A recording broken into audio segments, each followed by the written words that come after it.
오래전에 제가 신학교 다닐 때 미국 인디애나주의 침례교회, 제일 침례교회의 해몬시티라는 곳에서 목회를 하는 그 잭 하일스 목사님이 계시는데 아주 전도를 굉장히 많이 하시고 부흥사 목사님이신데 그 설교를 들었던 내용 가운데 하나입니다.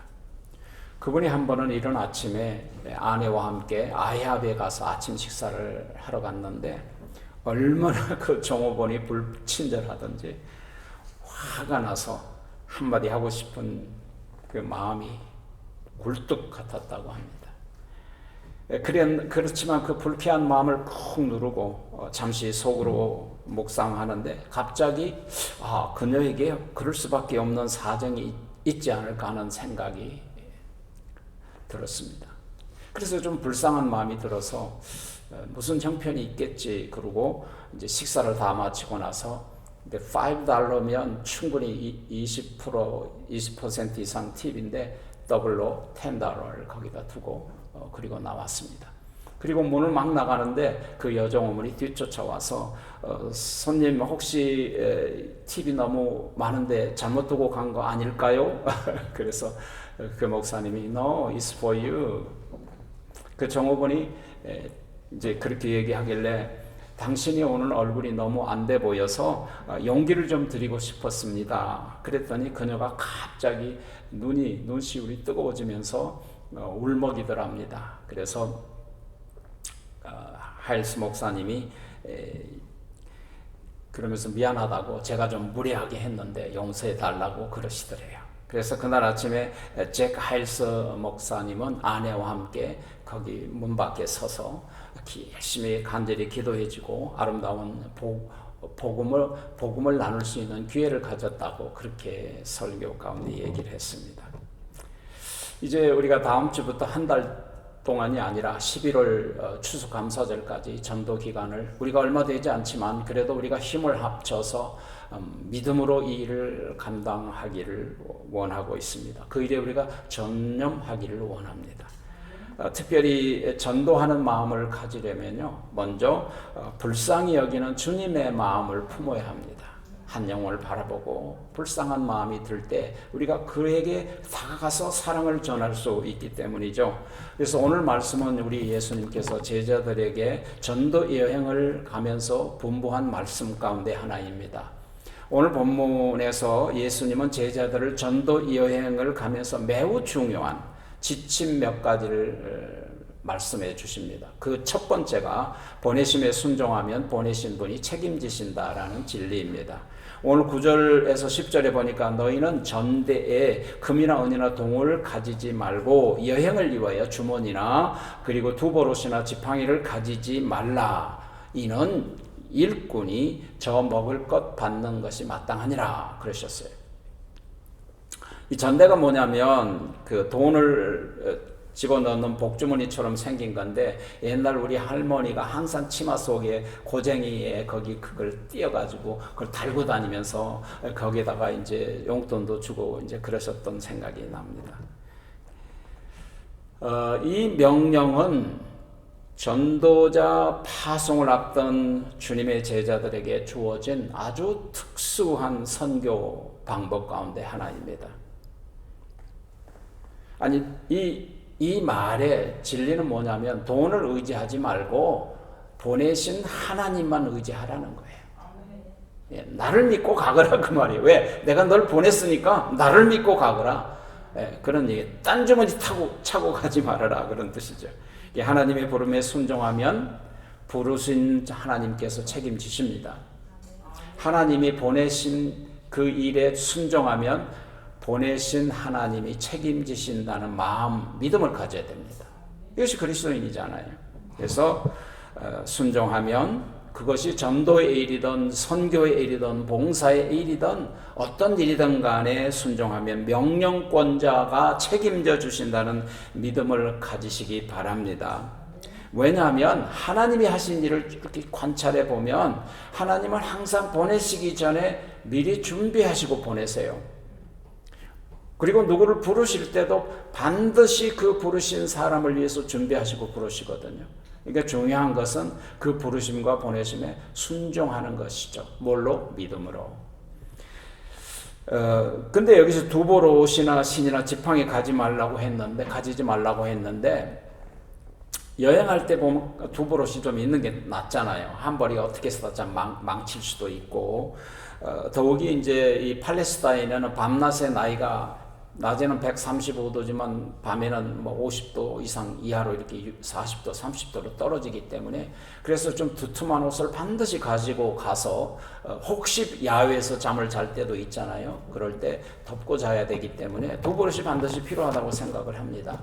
그럼에도 불구하고 두보롯이나 신이나 지팡이 가지지 말라는 명령은 지금 네 가진 것 그것을 외에 그걸 만족하고 더 다른 걸 준비하지 말라는 거예요. 왜? 나를 믿으라는 거죠. 그 말씀도 똑같은 의미가 있습니다. 우리가 여행을 할 때마다 좀 저도 그런데요. 후회한 일이 참 많아요. 항상 필요에 이걸 더 싸고 저걸 더 가지고 가고 그러다 보면 나중에 끝나고 돌아오면서 입지도 않고 사용하지도 않는 것 그대로 가지고 집으로 돌아올 때가 많아요. 참 짐만 되죠. 그럴 때 다음에는 내가 정말 내가 꼭 필요한 것만 가져가야지 이렇게 다짐을 해도 또 혹시나 하고 두 벌, 세 벌 가지고 가는 경우가 참 우리에게 많습니다. 왜 아무것도 가지고 가지 말라고 명령하실까요? 대답은 저 먹을 것 받는 것이 마땅하니라 라는 말씀 가운데 답이 있습니다. 보내신 분이 먹을 것 굶지 않게끔 공급하시도록 준비하시겠다는 거예요. 아까 제가 말씀드렸잖아요.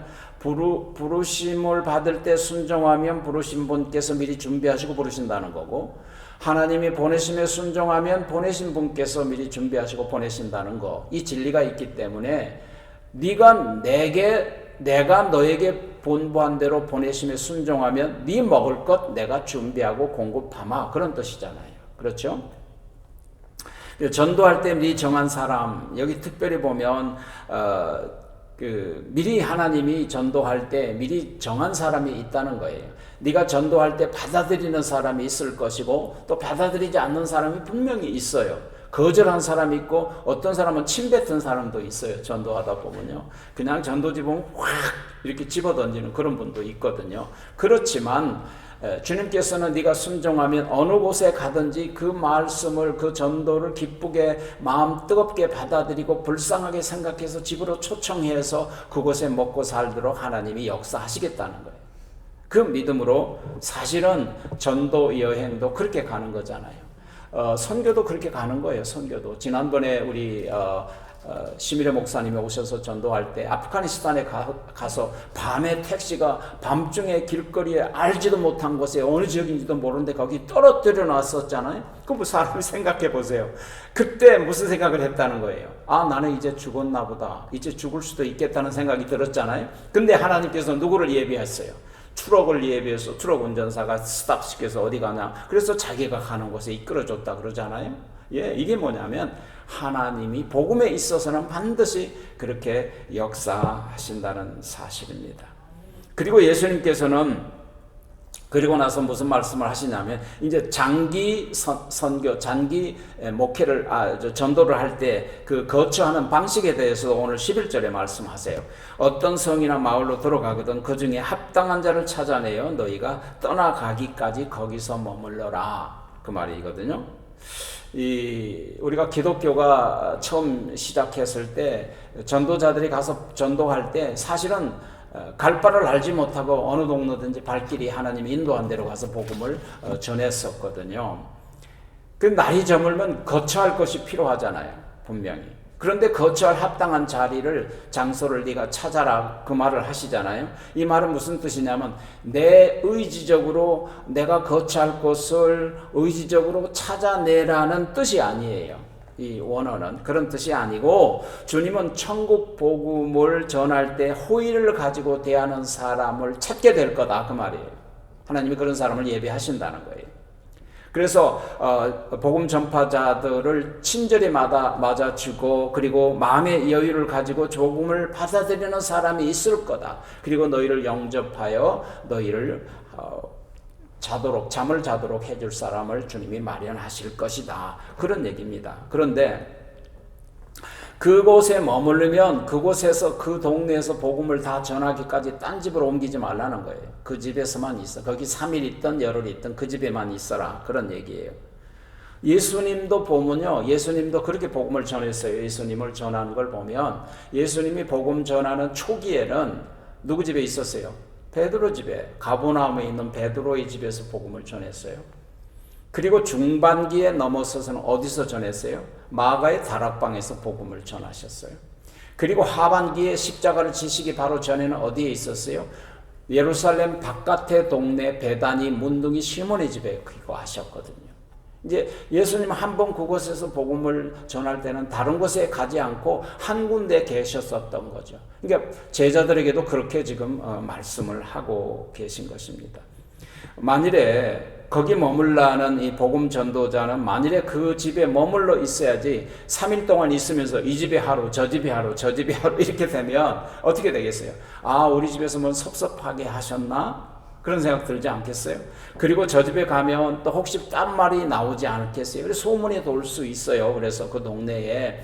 그러다 보면 그 동네에서 복음 전하는 그 일이 어려워질 수도 있고 호의적으로 복음을 받아들이기 힘든 상황이 생긴다는, 복음 전파에 막중한 지장이 생기는 거예요. 그렇지 않아요? 나쁜 소문이 돌고 그 사람은 우리 집에서 밥을 잘못해서 그랬나 보다. 그러면 내가 기거하는 것이 마땅치 않아서 딴 집에 옮겼나? 그런 좋지 않는 소문이 들어서 복음 전하는데 지장을 주기 때문에 한 집에 머물러 있어라. 그리고 그 한 집에 머물러 있으면서 그 집을 복음으로 구원시켜라. 그런 뜻입니다.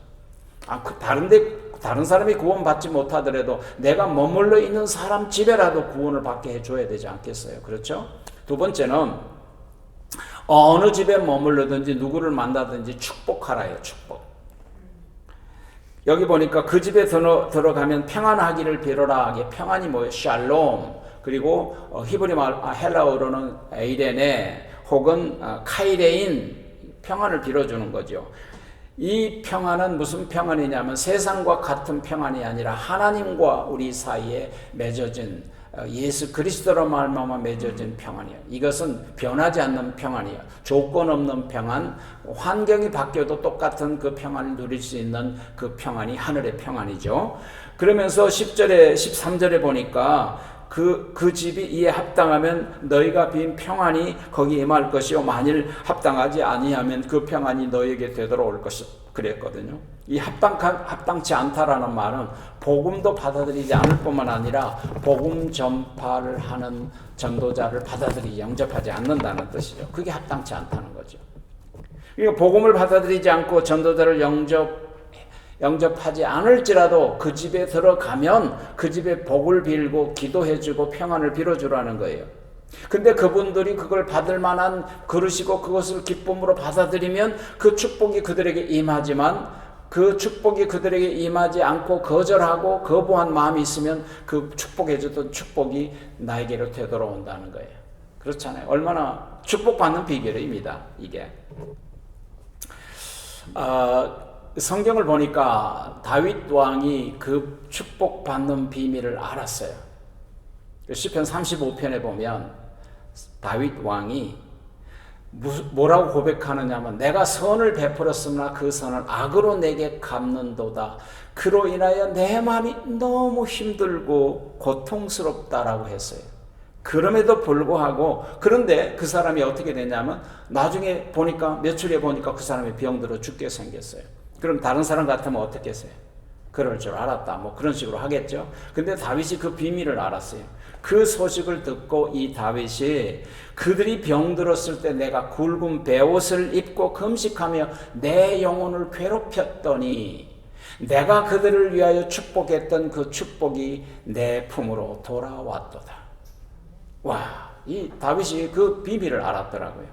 그래서 그런데 선을 악으로 갚는 자가 병들었을지라도 그를 위하여 기도하며 금식하면서 그리고 스스로 괴롭게 하였더니 그들에게 했던 축복의 기도와 그 축복이 내게 내 품으로 돌아왔다는 믿음, 이게 굉장히 중요해요. 그렇기 때문에 뭐예요? 믿자봤자 본전이에요. 그냥 축복해주면 돼요. 잘 됐든 잘못됐든 간에 만일에 그들이 그 축복을 받기에 합당하지 않으면 그 축복이 내게로 되돌아오는 것이다. 우리가 만나는 사람에게 평안을 빌고 축복을 할 때 만일에 그 평안을 받아들이면 그 평안과 그 축복이 그 사람의 것이, 그 가정의 것이 되겠지만 받아들이지 않으면 내게로 품으로, 내 품으로 돌아온다는 것을 우리가 믿음으로 늘 그 비밀을 알아야 된다는 것입니다.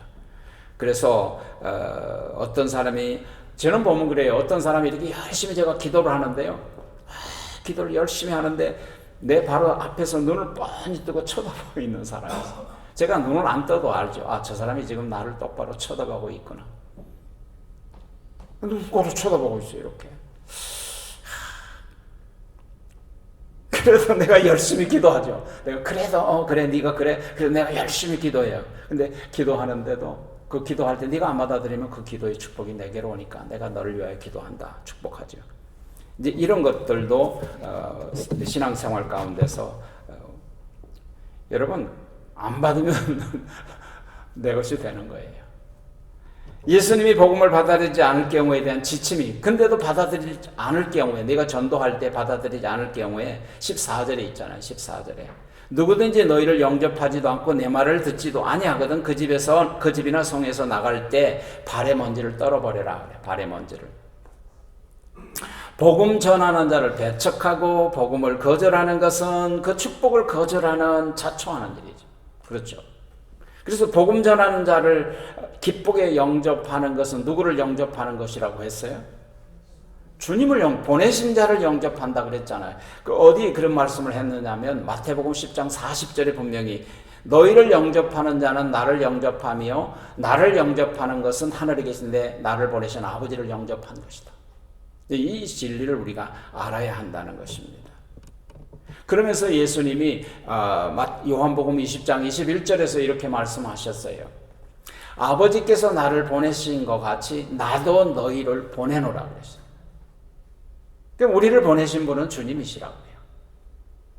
그러므로 하나님은 복의 근원이신 예수님을 증거하는 입술, 그 예수 그리스도의 복음을 증거하는 입술과 그 인격을 통해서 복음을 전달해 주기를 원해. 입술을 통해서, 말씀을 통해서 복을 전달해 주기를 원하거든요. 그런데 그들의 복의 통로를 받아들이지 않으면 무슨 통로로 복을 받을 수 있겠습니까? 성도들에게 안 좋은 얘기든 좋은 얘기든 경고의 얘기든 충고의 얘기든 목사가 아니면 이 세상에 그런 말씀 전해줄 사람이 없어요. 누가 있겠습니까? 그걸 믿음으로 받아들여야죠. 그걸 토해내면 어디에다가 그 복을 어디서 받을 거예요?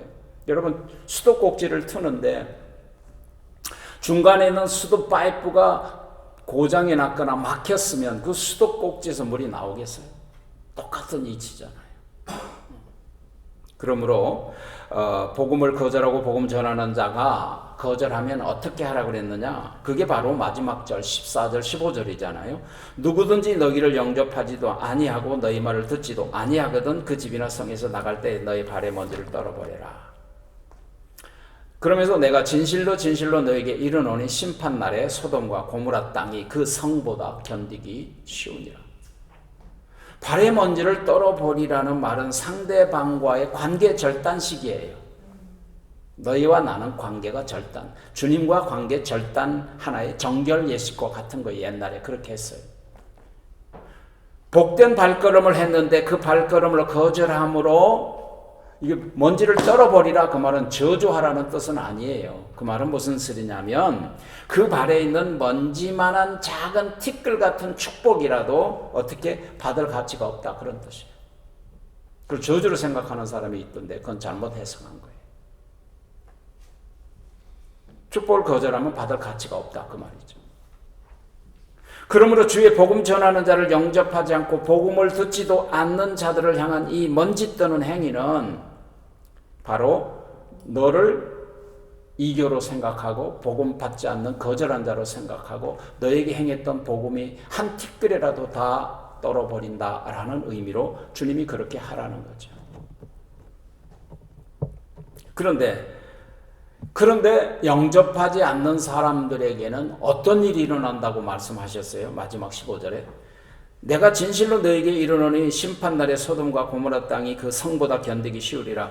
소돔과 고모라 땅의 불심판보다도 더 무서운 심판을 받게 될 것이라 그 말이에요.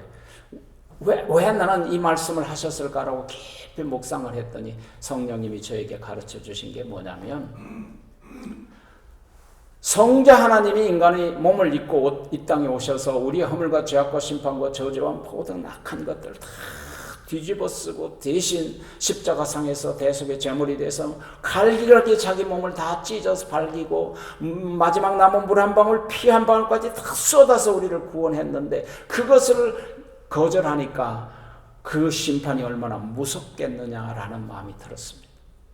저는 그것이 주님의 마음이었다고 생각합니다.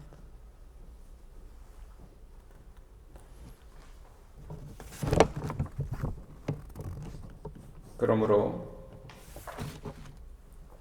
예수님이 또 그러셨더라고요. 예수님이 이제 자기 복음을 거절하고 메시아됨을 거절하고 하나님의 아들됨을 거절하고 독생자를 거절하고 그리고 중상모략하고 예수님을 죽이려고 하고 그리고 십자가에 못 박아 죽이는 자들을 바라보면서 감람산 꼭대기에 올라가서 예루살렘 성을 바라보면서 우셨잖아요. 통곡하셨잖아요. 가버나움 예루살렘아 예루살렘아 내가 암탉이 병아리를 품듯 하기를 몇 번이더냐.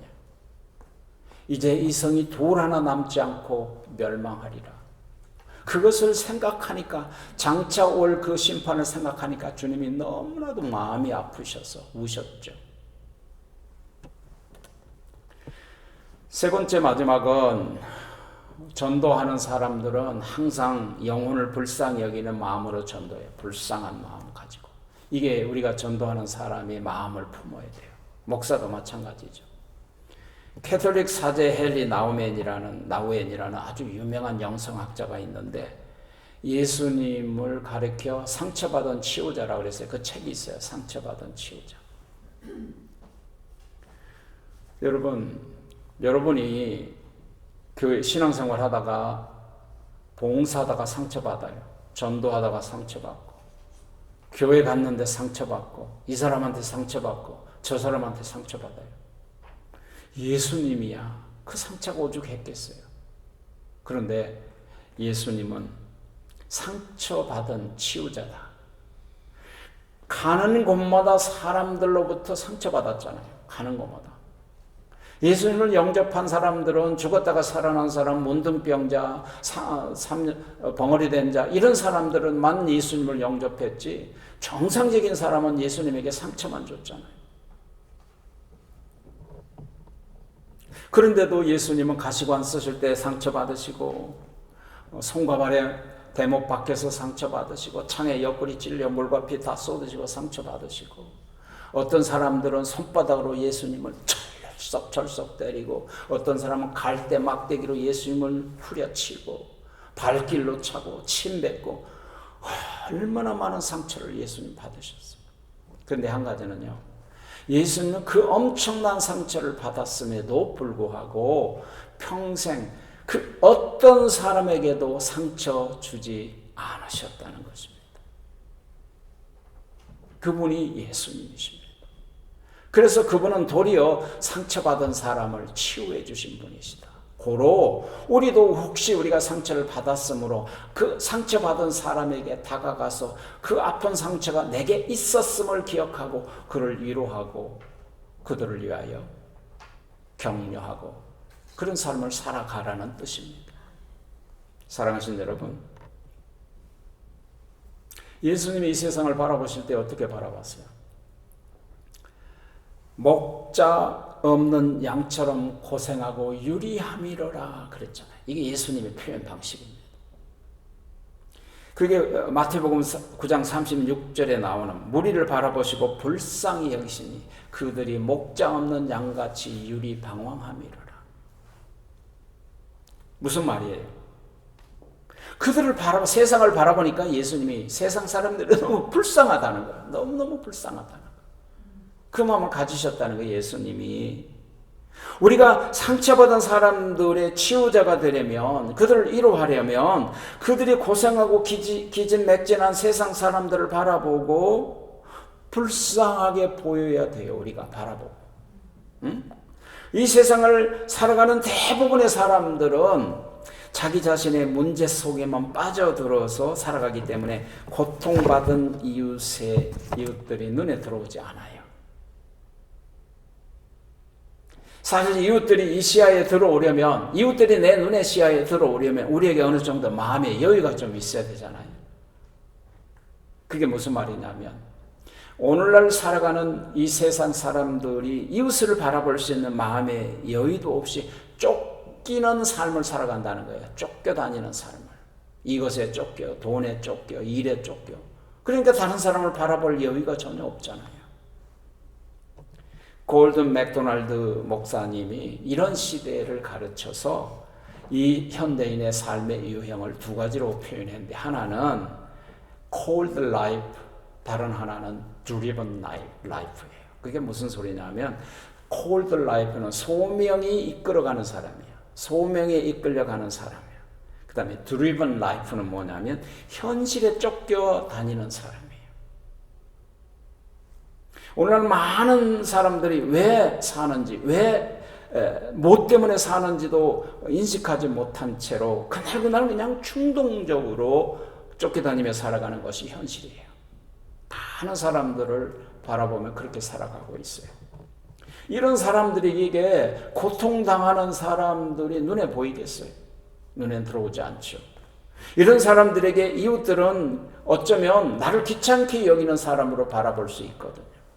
그렇잖아요. 내가 급한데 지금 뭐가 들어오겠어요? 근데 그리스도인들은 어떻게 살아야 되냐면 cold life, 소명에 살아가야 돼요. 소명감. 가장은 가장으로서의 소명이 있고요. 자녀는 자녀들의 소명이 있고, 그리고 직장인은 직장인들의 소명이 있고, 그리스도인들은 그리스도인들의 소명이 있어요.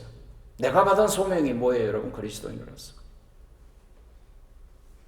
그 소명을 따라서 살아갈 때에 두 가지가 있습니다. 아, 이 세상은 살만한 가치가 있다라고 생각이 되고, 두 번째로는 후회 없는 인생을 사는 거예요. 후회 없는 인생. 왜 우리가 믿지 않는 자들에게 전도해야 할까요? 마땅히 우리가 받아야, 그리스도인들이 받은 소명이기 때문에. 소명. 예수님께서도 이 땅에 오셔서 인간이 되셔서 어떻게 사셨어요? 예수님도 소명으로 살으셨어요. 보면 예수님은 항상 우리가 모델이시잖아요. 전도의 소명을 가지고 사셨다고 고백했잖아요. 그게 마가복음 1장 38절이잖아요. 이르시되 우리가 다른 가까운 마을로 가서 전도하자. 내가 거기서도 전도하리니 내가 이 전도를 위하여 왔다 그랬어요. 이 세상에. 그게 소명감이라고, 예수님의 소명의 고백이라고요. 그래서 전도의 소명 의식을 가질 때 예수님이 전도 대상자들이 어떻게 보였어요? 어떤 눈으로 바라보셨어요? 그게 바로 마태복음 9장 36절이잖아요. 무리를 보시고 불쌍히 여기시니 이는 그들이 목자 없는 양같이 고생하며 유리함이라. 너무 마음이 아프다는 거예요. 그들을 바라보니까. 전도 대상자들을 바라보자 목자 없는 양같이 유리 방황하는 기진맥진한 모습이 바로 이 불쌍히 여기는 주님의 마음이 양을 기르는 목자의 마음이었다는 거죠. 우리가 무엇보다도 그런 예수님의 심정을 품어야 돼. 그 예수님의 심정이 어떤 심정인가? 불쌍히 여기는 심정이에요. 제가 이 문제를 해결하는 방법이 그거더라고요. 어떤 관계든지 불쌍한 마음을 가지면 관계가 해결돼. 그런데 여기서 불쌍히, 예수님이 지금 불쌍히 여기는 마음이라는 그 단어가 compassion이라는 단어예요, 여러분. compassion. C-O-M, 그 말은 뭐냐면 뭐 먹고 함께 그 말입니다. passion, 그 말은 고통이라는 뜻입니다. passion of Christ. 그리스도의 고통 아닙니까? 그러니까 함께 고통하는 게 compassion이에요. 그러므로 불쌍히 여기는 것은 그 사람과 함께 고통하는 거예요. 이게 예수님의 마음, 우리가 품어야 할 마음이에요. 함께 고통을 나누려면 어떻게 해야 하느냐? 내 입장이 아닌 상대방의 입장에서 생각하는 거예요. 그러면